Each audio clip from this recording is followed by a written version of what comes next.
Prepárate para disfrutar este episodio. Ponte los audífonos, apaga la luz y cierra los ojos. Les damos la bienvenida al maratón de la cuarta temporada de Reflejos Inciertos.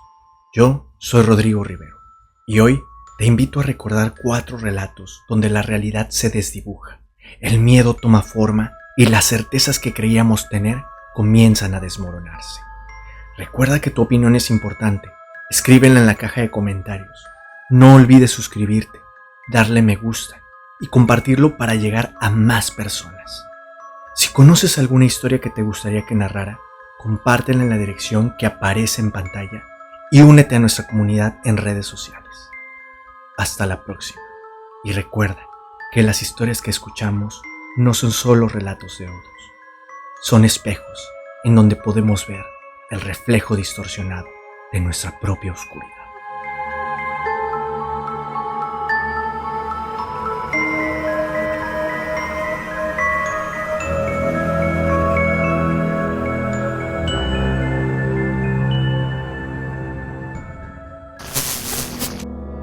La tía Toña. Su nombre real se ha disuelto con el paso de los años, pero su presencia sigue flotando como un espectro entre las hojas caídas y los muros agrietados. Movida por la compasión, la tía Toña abrió su morada a los niños de la calle, aquellos pequeños sin nombre ni hogar, condenados a la intemperie por la crueldad del mundo. Les dio comida, abrigo y una cama donde descansar, pero el destino, siempre perverso, tejía para ella un final cruel. Los rumores comenzaron como un eco sutil. Los niños, que alguna vez estuvieron agradecidos por sus cuidados, empezaron a cambiar, se volvieron hostiles, rebeldes, irreconocibles. Sus risas infantiles, que al principio llenaban la casa de alegría, se tornaron en gritos de rebeldía y violencia.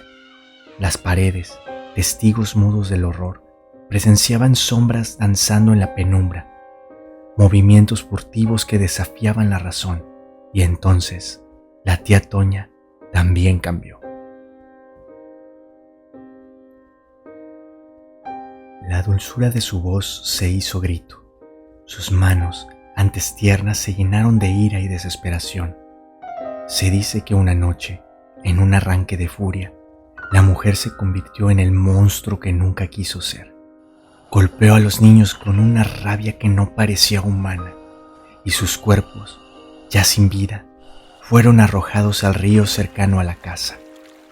El agua, en su eterno fluir, llevó consigo las pruebas del crimen, pero no del pecado. La culpa la devoró desde dentro, se encerró en su casa, apagó las luces y nunca más se dejó ver. Los vecinos susurraban su nombre con temor, asegurando que su cordura se había esfumado junto con los niños, hasta que, una noche de luna menguante, el silencio se quebró con un único sonido, el crujido de una cuerda tensándose bajo su propio peso. La tía Toña se quitó la vida en el rincón más oscuro de su morada, dejando tras de sí un eco de lamento perpetuo.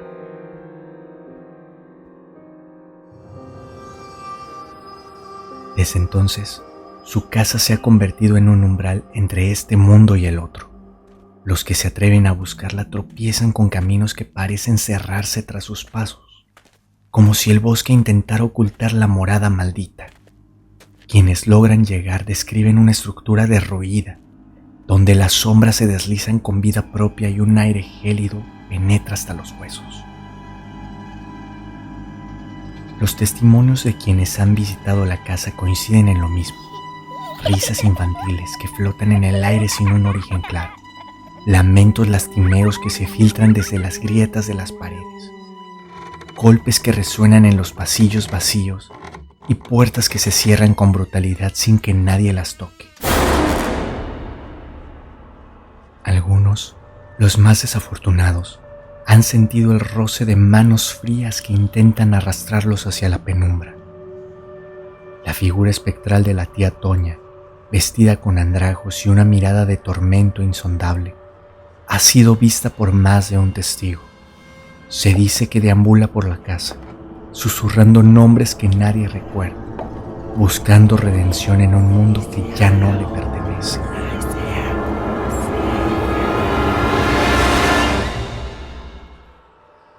A pesar de las advertencias, hay quienes insisten en encontrar la casa, guiados por el morbo o la incredulidad, pero pocos regresan con pruebas concretas.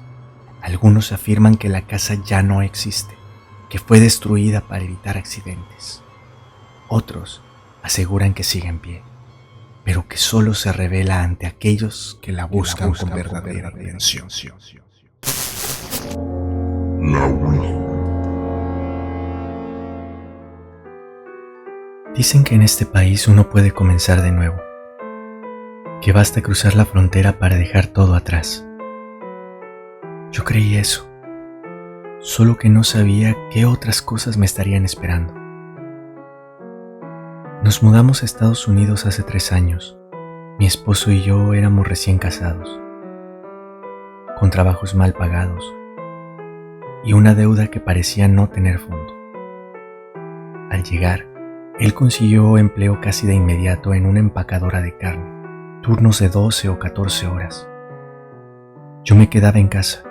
Nuestro hogar era un pequeño departamento en una comunidad al borde del condado. Tampoco me sentía bien recibida. Algunas personas entenderán a qué me refiero. Me sentía sola. Fue ahí donde conocí a Clara. Era una joven como yo, pero con una energía más oscura, atractiva, intensa. Vivía del otro lado del edificio. Nos conocimos una tarde en la lavandería común del complejo. Me preguntó si creía en temas paranormales. Reí. Le dije que crecí en un pueblo lleno de historias de aparecidos y leyendas fantasmales, pero que no creía en nada de eso. Ella sonrió y dijo que algún día me invitaría a su casa a tomar café y a jugar Ouija. Pensé que bromeaba. Clara y yo nos hicimos amigas. Solíamos pasar las tardes juntas. Ella me hablaba de su país, yo del mío, y cada tanto terminábamos hablando de cosas raras, historias de terror, presencias, espíritus. Era un tema que a Clara le apasionaba y del que parecía saber demasiado. Una tarde me mandó un mensaje para invitarme a su departamento. Café y charla, dijo, pero al llegar ya tenía todo ambientado para una sesión de Ouija.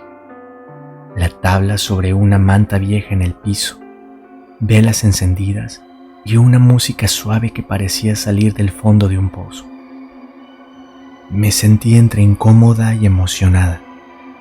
Nunca había estado frente a una Ouija. Clara me explicó lo que debíamos hacer. Al principio no pasó nada, pero luego sentí las yemas de mis dedos helarse. Me miró con intensidad y me preguntó si quería invocar algo. Dije que no. Hice preguntas simples sobre mi vida, mi esposo, nuestro futuro, pero Clara se lo tomó más en serio.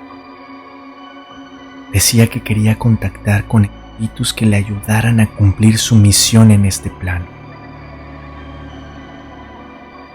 Entonces empezaron a pasar cosas. Las cortinas se movían, sonaban golpes pequeños en la pared. La flama de las velas oscilaba como si algo las meciera. Me puse nerviosa. Me despedí y salí del departamento sin mirar atrás. Algunas noches después, bajé a tirar la basura. Fue la primera vez que lo vi. Un lobo negro. Era enorme. Tenía las patas exageradamente largas y unos ojos inyectados en rojo. Me miró fijamente No hizo ningún ruido, no se movió. Sentí un nudo en el estómago. Subí las escaleras sin darle la espalda. Le conté a mi esposo. Bajó a buscarlo. Pensó que podía ser un lobo buscando comida. En el área habíamos visto mapaches, venados e incluso un pequeño oso husmeando la basura. Al regresar, me dijo que no había nada, pero que lo reportaría al casero para evitar algún accidente. Al día siguiente le conté a Clara lo del lobo. Me miró seria y me dijo que yo no entendía, que lo que había visto había venido a cuidarme. Me reí, pero desde ese día comencé a verlo más seguido, al pie de las escaleras, luego junto a la puerta del departamento. Una madrugada lo vi dentro de la sala. No sé cómo entró, no me atacó, solo me miró. Me desmayé del susto. Poco después, descubrí que estaba embarazada. Mi esposo lloró de alegría. Yo también, pero por otras razones. Desde entonces, empecé a soñar con el lobo. Soñaba que lamía mi vientre, que me hablaba, que me decía que el niño sería suyo. Intenté buscar a Clara. Me parecía extraño no verla. Siempre estaba en las áreas comunes. Fui a tocar su puerta, pero ya no vivía allí. El administrador me dijo que había entregado las llaves una semana atrás, que había vuelto a su país por una urgencia familiar. Me sentí confundida, traicionada. Llamé a mi madre en México. Le conté lo del lobo, de Clara, de la Ouija. Me pidió que rezara. Me dijo que no volviera a tocar esa tabla, que me encomendara a Dios, y colgó preocupada, sin decir más. El parto fue prematuro. En el hospital no me dejaron ver al bebé las primeras horas. Me decían que tenía que estabilizarse. Esa noche, mientras dormía, soñé que el lobo estaba en la cuna, que abría la boca y no tenía lengua, ni dientes, solo oscuridad. Mi hijo nació sano, eso dijeron los médicos, pero nunca me mira a los ojos, nunca ha llorado. A veces parece sonreír, cuando no hay nadie más en la habitación, y por las noches escucho pasos, garras y un jadeo pesado junto a su cuna.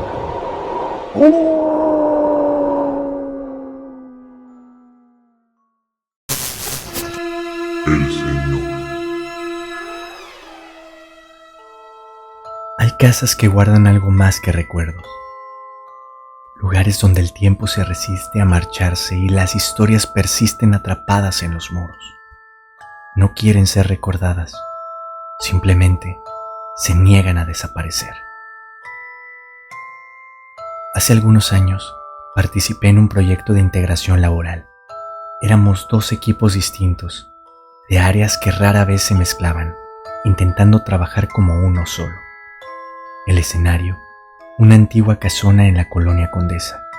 Decían que antes había sido hogar de una familia adinerada, aunque nadie recordaba sus nombres.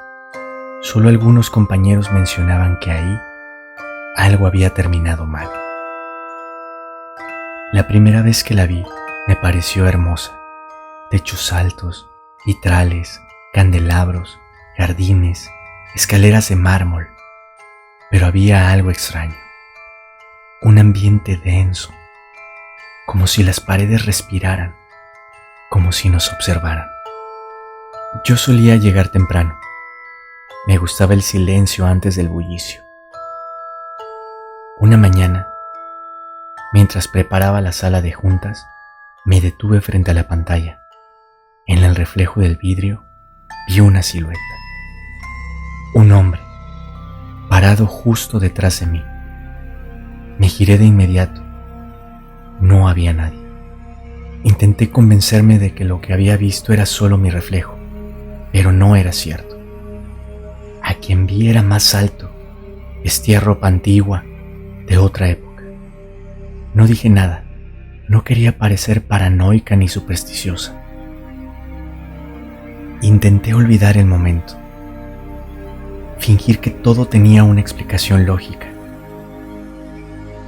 Unos días después, durante la hora de comida, uno de mis compañeros bromeó diciendo que el lugar estaba embrujado, que más de uno había visto al Señor. Me reí, nerviosa, y pregunté a qué se refería.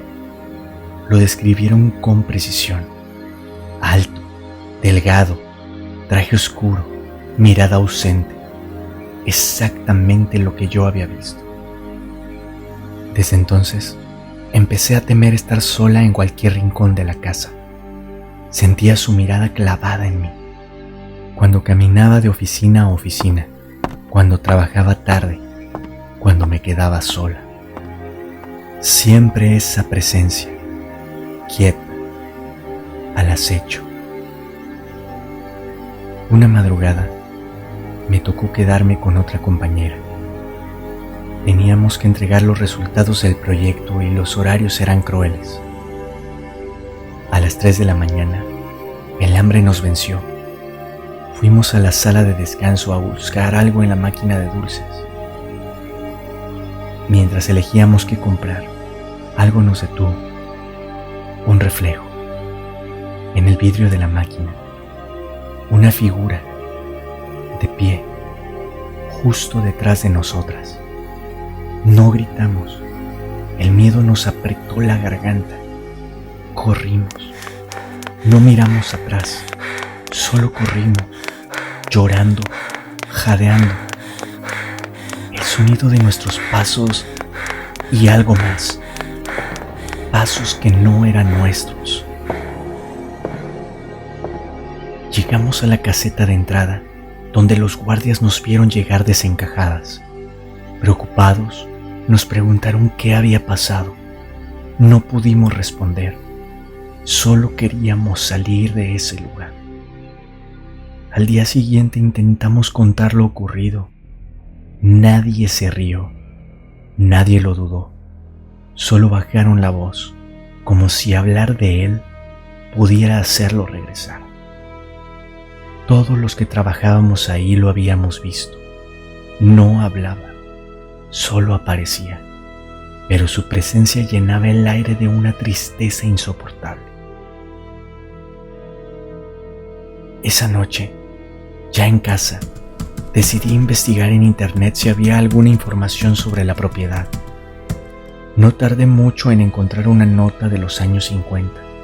Relataba que en esa casa había sido encontrado el cuerpo sin vida de un hombre mayor. Al parecer, llevaba más de medio año muerto sin que nadie lo notara. Quien solía ir a limpiar un par de veces por semana llegó un día y nadie le abrió. Se comunicó con la hija del señor, quien dijo que iría a revisar y la contactaría después, pero nunca volvió a saber de ella. La policía determinó que fue una muerte natural. Tal vez, una noche, el hombre se acostó sin quitarse la ropa y no volvió a despertar. Nadie notó su ausencia en mucho tiempo. La noticia me dejó helada. No pude evitar sentir pena por él, por alguien que simplemente desapareció. Pasó el tiempo, concluimos el proyecto. El último día decidí entrar a lo que creía había sido su habitación. No entendía cómo alguien podía morir así, tan solo, tan olvidado. Salí de ahí con una mezcla de tristeza y miedo. Caminé a casa lentamente. No podía dejar de pensar en él, en su soledad. Cuando llegué, mi esposo abrió la puerta, me abrazó y de pronto se quedó inmóvil. Hay alguien detrás de ti. ¿Cómo? Volteé hacia el espejo que está justo frente a la entrada de nuestro departamento. Durante un segundo lo vi, el reflejo del Señor, sujetando mi brazo. observándome fijamente. No vuelvas por ahí.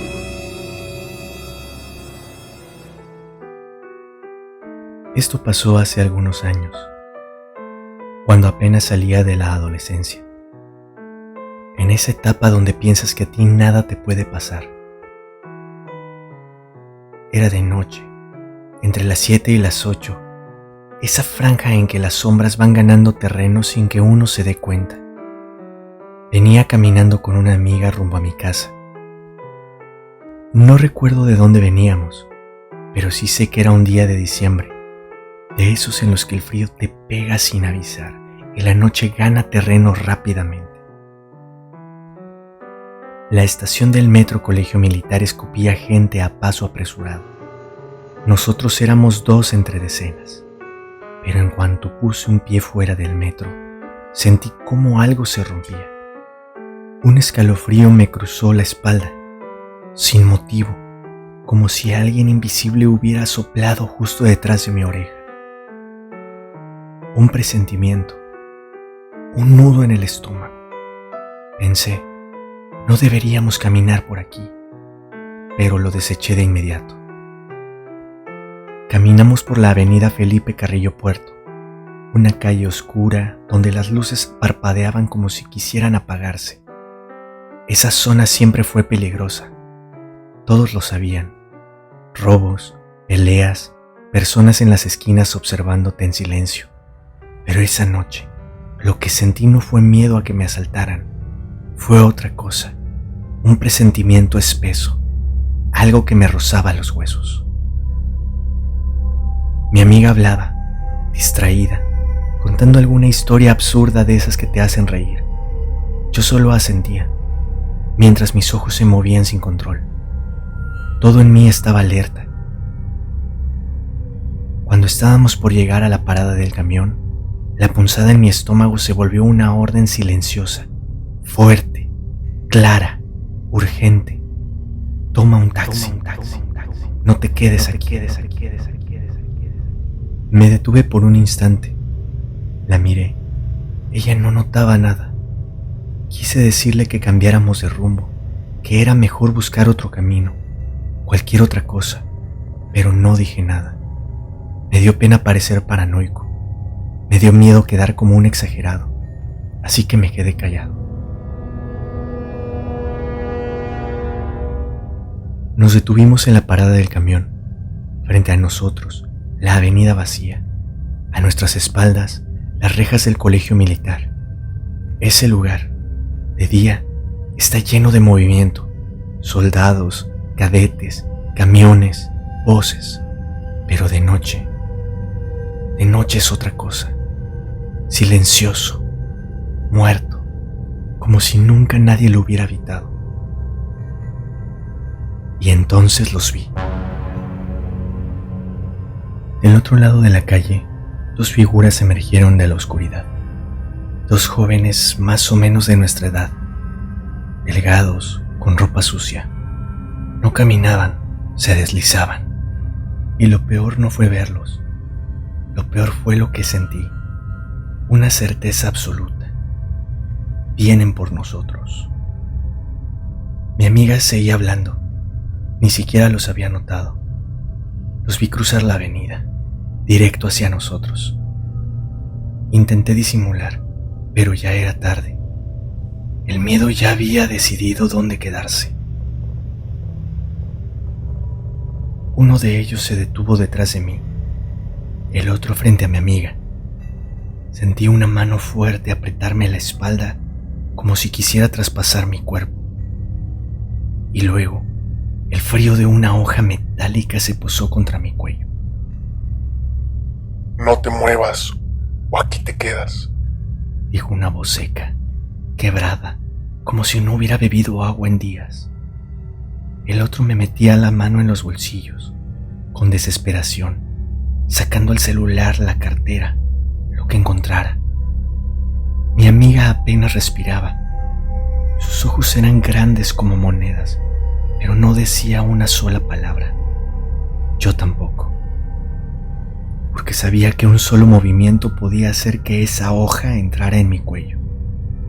Y lo peor es que no me dolía, todavía no, pero sí podía sentir la sangre, tibia, bajando lenta por mi camisa. El tiempo se volvió una cosa espesa, sin forma, y entonces pasó. Un clic, un sonido pequeño, sordo, pero que hizo que el mundo se detuviera. Alguien, del otro lado de las rejas, había cortado cartucho. Un arma estaba lista para disparar. Una voz profunda apareció como una grieta en la noche. Lárguense de aquí y déjenlos en paz. Los dos hombres se quedaron congelados y luego, como si algo invisible los hubiera golpeado, soltaron todo y salieron corriendo. No se voltearon, no dijeron nada. Desaparecieron entre las sombras como ratas asustadas. Yo me giré de inmediato. Quería ver al que había hablado, a nuestro Salvador. Una figura negra, inmóvil, al otro lado de las rejas. No parecía respirar. Era apenas una silueta recortada contra la nada. ¿Están bien?, dijo la voz. Asentí. Mi garganta estaba cerrada, como si algo me la oprimiera desde adentro. Tomen un taxi ya. Justo entonces, un taxi vacío se detuvo frente a nosotros, como si hubiera estado esperando la orden. Subimos sin decir nada. El conductor no preguntó a dónde íbamos, solo arrancó como si supiera. Miré por la ventana una última vez. No había nadie. El patio estaba vacío. Solo entonces lo supe. Lo sentí en los huesos. No era un guardia. No era un soldado. Mi amiga me miró extrañada. ¿A quién le hablas?, preguntó. ¿Cómo que a quién? No había nadie, dijo. Me quedé callado. Volví a mirar mi camisa. Tenía sangre. El corte en el cuello era real. Esa noche, cuando llegué a casa, no pude dormir. No por el susto, sino por algo más profundo, algo que me taladraba el pensamiento. ¿Quién nos salvó? ¿Quién estaba ahí en el silencio, esperando el momento exacto para intervenir? Y más importante aún, ¿qué habría pasado si no intervenía? Pasaron los días, luego los meses. A veces intentaba explicarlo, darle lógica.